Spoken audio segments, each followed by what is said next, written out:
bucket list में डाल रही Oh हूँ. yes, thank you so much. What do you have to say? How much you are excited and what made you choose this reality show?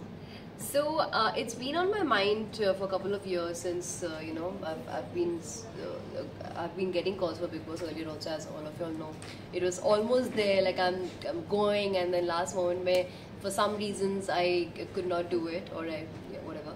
But this time the excitement level was different because I saw a couple of my friends doing Big Boss, and then when I started watching the show, the truth was मैंने पहले देखा नहीं था. तो जब मैंने देखना शुरू किया, मुझे इस चीज़ को देख के बड़ा मजा आया कि कैसे एक ही घर में अलग अलग पर्सनालिटीज़ को बंद कर दिया जाता है. It's like lockdown, but lockdown is with your family and this is like with different personalities. बहुत ही एक्साइटिंग कॉन्सेप्ट है ये, जहाँ पे आप अलग अलग लोगों से इंटरेक्ट करने का मौका मिलता है. आप देख सकते हो कि how do you connect with people and how does your true personality stand out amongst all the different personalities. So it's a very exciting thing and मुझे लगता है कि ये जो कॉन्सेप्ट है ना, अपने लाइफ में भी काफ़ी मदद करेगी. अलग अलग लोगों से किस तरह से डील करना है, कैसे उनके इमोशंस को समझना, उनके पर्सनैलिटीज़ को समझना, ये बेसिकली एक्टर को भी इनरिच करता है अपने काम में. Because at the end we are also playing different personalities in real life as an actor in our profession. So I think this is what excited me the most. Well, also इसी के साथ साथ लोगों के साथ तो मिलना ही, लेकिन भिड़ना भी पड़ेगा. उसके लिए आप कितनी रेडी हो? Also one contestant they have revealed yesterday, Nia Sharma. क्या कहना चाहोंगे, उनके साथ आपका बॉन्ड कैसा है? I have never really met her, honestly speaking. मुझे पता है निया शर्मा कौन है. In fact, सुहागिन चुड़ैल के लिए they were in talks with me, and then I came to know that after I couldn't do it, it was Nia, and she was the perfect choice for सुहागिन चुड़ैल. So I'm quite I really like her styling. I like the way she carries herself. I look forward to make friends with her. Challenges और जो लोगों से भिड़ना पड़ेगा, उसके लिए आप कितनी रेडी हो? सी रेडी तो लाइफ में हम लोग कितने लोगों के साथ भिड़ते रहते हैं, लेकिन किस तरह भिड़ते हैं वो आपकी क्वालिटी होती है. तो जाके एक्सप्लोर करूंगी. और कुछ क्या एक्सप्लोर करना चाहती हो इस घर में? Honestly speaking, big boss is kind of a pressure cooker, जहाँ पे आप अपनी एक नई जर्नी को एक्सपीरियंस करेंगे. आप अलग अलग लोगों से मिलेंगे. आप अपने आप को भी, अपनी मेंटल स्ट्रेंथ, अपने इमोशनल स्ट्रेंथ को भी टेस्ट करेंगे. तो I think it's gonna be a nice journey for me, where I will unlearn a few things and I will learn a few things. Well, time का तांडव होने वाला है और पता नहीं, ये कुछ ना कुछ तो होगा. टाइम का तांडव, जो कुछ भी होगा, क्या लगता है आपको, क्या हो सकता है ये टाइम का तांडव? वो तो टाइम ही बताएगा ना. एक बार अंदर जाएंगे, सब टाइम ही बताएगा. सलमान खान से मिलने के लिए आप कितनी एक्साइटेड हो? बहुत एक्साइटेड हूँ. ये मेरी सेकंड मीटिंग होगी. फर्स्ट मेरी मीटिंग उस वक्त हुई थी जब मैंने बॉलीवुड में अपना लॉन्च लिया था. I was launched by Priyadarshan sir with this film called Kamaal Dhamaal Malamaal, and he was shooting for Dabangg right next to my set. So Priyan sir की हीरोइन सुन के he agreed to come to meet me and all that. I was a huge fan of him.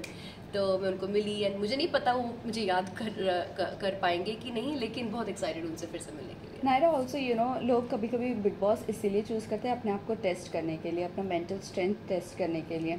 आप क्या अपना mental strength या physical strength क्या कुछ test करने जा रही हो? देखो, फिजिकल स्ट्रेंथ रियलिटी शो मैं ऑनेस्टली स्पीकिंग, टेस्ट तो लाइफ में हम रोज़ ही एक दूसरे को अपने आप को करते ही रहते हैं.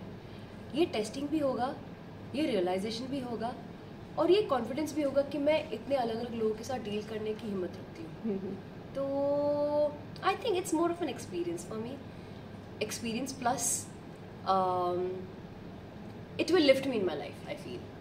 वेल, वहाँ पर क्लीनिंग, कुकिंग, ये सब के लिए तो बहुत ज़्यादा पंगे होते हैं. आप कौन सा चूज़ करोगी वर्क और कौन सा नहीं करना पसंद करूँगी? किसके लिए आपके पंगे होने वाले? मैं कुकिंग, क्लीनिंग, गार्डनिंग, मैं सभी चूज़ कर सकती हूँ. मैं एक नेवल ऑफिसर की बेटी हूँ. बचपन से बहुत काम किया है मुझे किसी चीज़ से कोई प्रॉब्लम नहीं है. बाथरूम वगैरह से भी प्रॉब्लम नहीं है, क्योंकि लोगों को ज़्यादातर सेलिब्रिटीज को देखते हैं, वो देखेंगे, उस सेक्शन का मुझे नहीं पता, लेकिन बाकी चीज़ों में I have no issues as of now. Also आप सिंगल जा रही हो और अंदर जाने के बाद बहुत रिलेशनशिप बनते हैं, या भाई का बनता है, या बेस्ट फ्रेंड मिल जाती है, या बॉयफ्रेंड मिल जाता है. आप कितनी फोकस्ड होकर जा रही हो कि आपको सिर्फ बस शो जीतना है, या अगर कुछ ऐसा मिलता भी है तो इट्स ओके? सी, शो जीतना तो टॉप प्रायोरिटी है. उसके साथ रिश्ते जो बनते हैं वो बेसिकली वो हम कमाते हैं, तो देखते हैं। वो मुझे अंदर जाके पता चला। अभी मैं कुछ प्रेडिक्ट नहीं कर सकती, अब मैं कुछ स्ट्रेटेजाइज नहीं कर सकती, बिकॉज लाइफ में आप काफ़ी सारी चीज़ें सोच के जाते हो और वो कभी होता नहीं है वैसे। Life will always give you surprises. It's better to go with an exploring mindset. How is Naira, like emotional है या बहुत ऐसी गुस्से वाली स्ट्रेट फॉरवर्ड जो है वो मुंह पर है? आपको क्या लगता है? आप मुझे 4 साल से देख रहे हो। मुझे लगता है कि मैं इमोशनल अपने बहुत ही क्लोज फैमिली एंड फ्रेंड्स के लिए हूँ। बिग बॉस में रिश्ते 2 दिन में नहीं बनते हैं। करेक्ट। उनको परखना पड़ता है, उन्हें कमाना पड़ता है। तो वो चीज़ emotional I don't think so उधर होना चाहिए मुझे, बट मेंटल स्टेट का कोई भरोसा नहीं होता है। आप again you can not predict it, you can not decide it, you never know कि वहाँ क्या होगा। शायद मैं इमोशनली बहुत कनेक्टेड हो जाऊँ किसी के साथ, you never know. Correct. So I am going with an open mind. Well, किस किस से टिप्स लिया है? आपके सबसे बेस्ट फ्रेंड निशान भी जाकर आए हैं, क्या उनसे टिप्स लिया है? उन्होंने क्या कुछ कहा है? उन्होंने बोला है जो मैंने किया वो सब कुछ मत करना। उन्होंने वो सारी चीज़ें मुझे समझाई है, सिखाई है। द थिंग इज, मैंने कहीं बिग बॉस देखा नहीं था और उन्होंने भी नहीं देखा था, and he was not in the zone when he entered. So he sat down with me and he taught me a lot of things. That reality show it's more about personality, and you have to have your opinions. If you don't have your opinions, if you don't show what your personality is, what your thoughts are, what your mind are, people are not gonna know. लोगों को जानने के लिए आपको बोलना पड़ता है, आपको अपने ओपिनियंस एक्सप्रेस करने रहते हैं. You can be silent sometimes but not all the times. Silent just when ये आपके मुद्दे से और आपके thought process से, आपके personality से कोई लेना देना ही नहीं है. Then you can just discuss with your friends. But when you think that you have something to contribute, please do and contribute. Don't keep shut. That's what he explained me. Okay. Well, सब कहते हैं कि वो घर में aggression बताना बहुत ज़रूरी है और एग्रेशन का घर है, अगर वहाँ पर चुप रहते तो बहुत जल्दी बाहर निकल जाते. Do you believe this? चुप रहना एंड अग्रेशन दिखाने में एंड ओपिनियनेटेड होने में बहुत फ़र्क होता है. अग्रेशन दिखाने की ज़रूरत नहीं होती अपने ओपिनियन बताने के लिए, और चुप रह के आप अपना ओपिनियन बता नहीं सकते. You have to find a middle ground, I feel. Well, lastly जाते जाते वीकेंड के वार के लिए और सलमान खान की क्लास के लिए कितनी रेडी हो?